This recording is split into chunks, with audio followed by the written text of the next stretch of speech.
Hello everyone.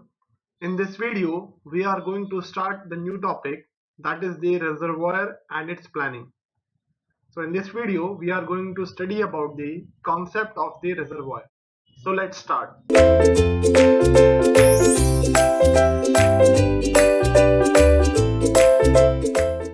So what is a reservoir?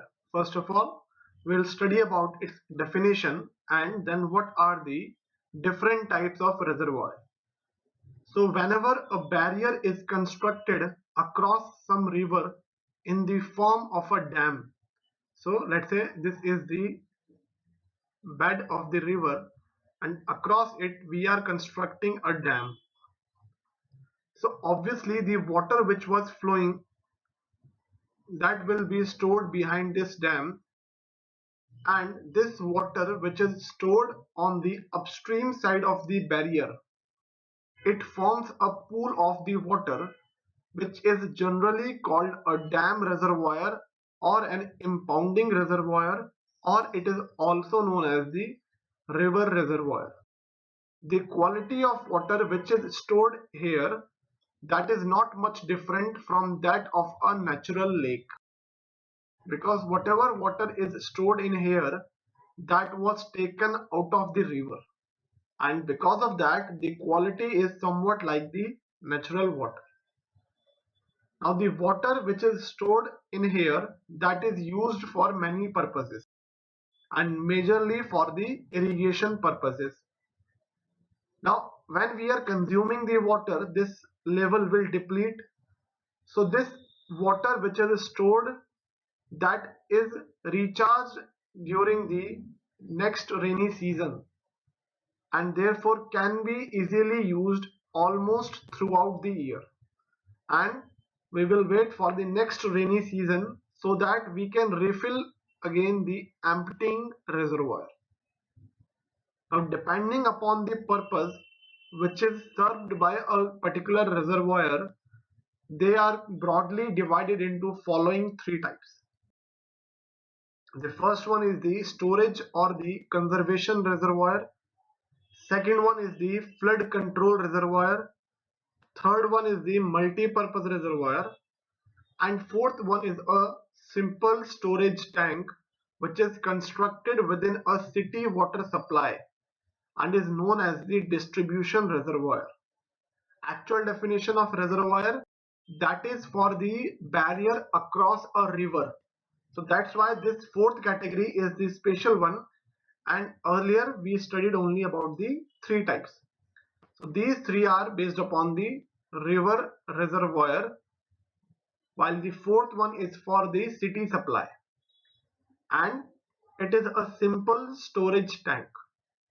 Now, one by one we will discuss them all. So this image is representing the reservoir. This is the dam which is constructed across the river, and this is the reservoir which is accumulated behind this concrete structure. So the first type is the storage or the conservation reservoir. Now as the name itself suggests, either we will be storing the water or will be conserving the water.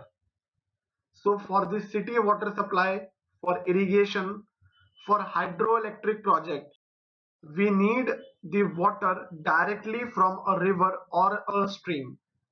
Now that may fail to satisfy the consumer's demand during the extremely low flows. For example, if this is a natural bed of the river, this is the water level in the river. Now in this river, this is the average level of the water. During the low flows, for example in the summer season, this is the level of the water.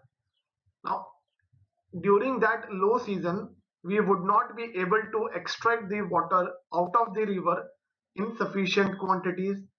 Similarly, if there is a rainy season and there are chances of the floods, then this river will be overflowing. So for those purposes, what we do, we construct a barrier across it in such a way that the average level is always maintained. Therefore, this storage or the conservation reservoir It can retain the excess supplies whenever there are chances of the floods, and it can release them gradually during the low flows or whenever the need arises.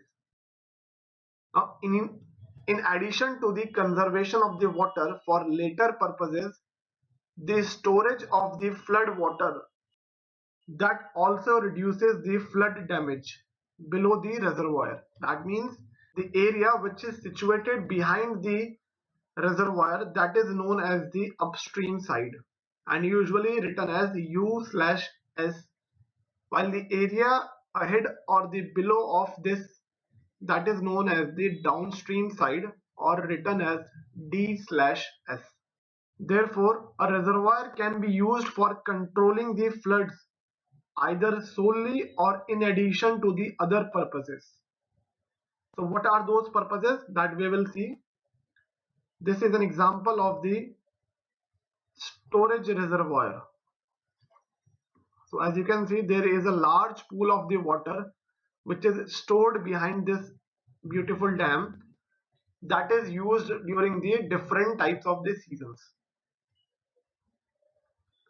Now the second type of reservoir is known as the flood control reservoirs.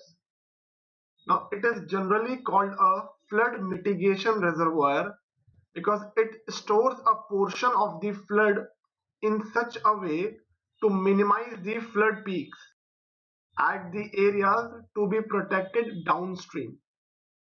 Now, how do we achieve this? To accomplish this, entire inflow which is entering the reservoir, that is discharged till the outflow reaches the safe capacity of the channel downstream. That means what we will be doing, if this is the dam and the level stored is up to here, and the channel which is carrying the water at the downstream side, this is the downstream, this is upstream. Now at the downstream we are having the channel which can support the water level up to this line. So we will provide the outflow up to the point when this line is achieved. The inflow, whatever inflow that will be in excess of this, that is stored in the reservoir and is released gradually so as to recover the storage capacity for the next flood. So in construction, both the reservoirs that may look the same, but it differs from the conservation reservoir only in its need for a large sluiceway capacity to permit rapid drawdown before or after a flood. That means this sluiceway which is making its way through the dam structure so as to supply the water to the downstream side, we have to have the large sluiceway capacity so that if there is a large flood, so we can quickly discharge the water to the downstream side. Then next, the type of flood control reservoirs. So there are two basic types. First one is the storage reservoir, or which is commonly known as the detention basins, and second one is the retarding basins or the retarding reservoir. Now if a reservoir is having gates and the valves installation at its spillway and the sluice outlet, that is known as the storage reservoir. Because what we will do, let's say this is the dam, again drawing this, and this is the sluiceway which is provided. If we are providing the gates at this point and at this and at the spillway, now through the gates we are controlling the flow, so that means we want to store the water, so that is known as the detention basin. We want to detain the water. But if there are no gates they are provided, that means it is uncontrolled or ungated, then it is known as the retarding basin. That means we want to retard the flow and the name comes as the retarding basin. The last two types are the multi-purpose reservoir and the distribution reservoir. Now, whenever a reservoir is planned and constructed not only to serve one purpose but various purposes together, it is known as the multi-purpose reservoir. Now, the reservoir which is designed for one purpose and is serving other purpose also, but that is coincidentally, it will not be called a multi-purpose reservoir. That is a very important statement, because it will be called the multi-purpose reservoir only and only if it is designed to serve those purposes. So the multi-purpose reservoir, it protects the downstream area from the floods. It also conserves the water. It also supplies the water for irrigation and the industrial needs. It also serves the purpose for hydroelectric projects. Such type of reservoir will be known as the multi-purpose reservoir.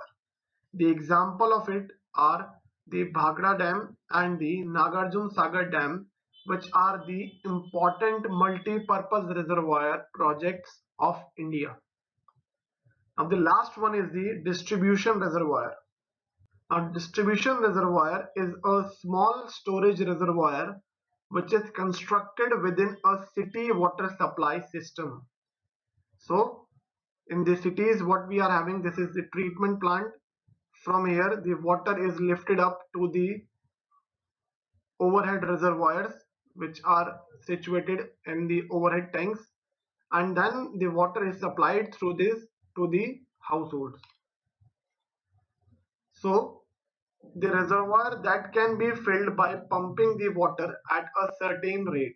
So this reservoir will be filled when we are applying the water, when we are pumping the water at a certain rate, and then it is used to supply even at the higher rates during the periods of the maximum demand. Now, such reservoirs are helpful in permitting the pumps to work at a uniform rate, and they store the water during the hours of the no demand or during the less demand. Because if you look at the day time, so let's say starting at the 6, then 8, then 10, mostly the office and the school times, that is between 8 to 10. So if we look at the demand, so the maximum demand is during this particular time period. Then in the evening from 6 to 8, this is again the maximum demand period. So curve for the demand, that is somewhat like this. So during these two periods we will be having the maximum rate, while at other times we will be storing the water, and during the maximum demand we will supply the water from their storage which was stored during the lesser demand. Now that completes the discussion regarding the concept of the reservoir. Now in the next video we will study about the investigation for a reservoir planning. Thank you.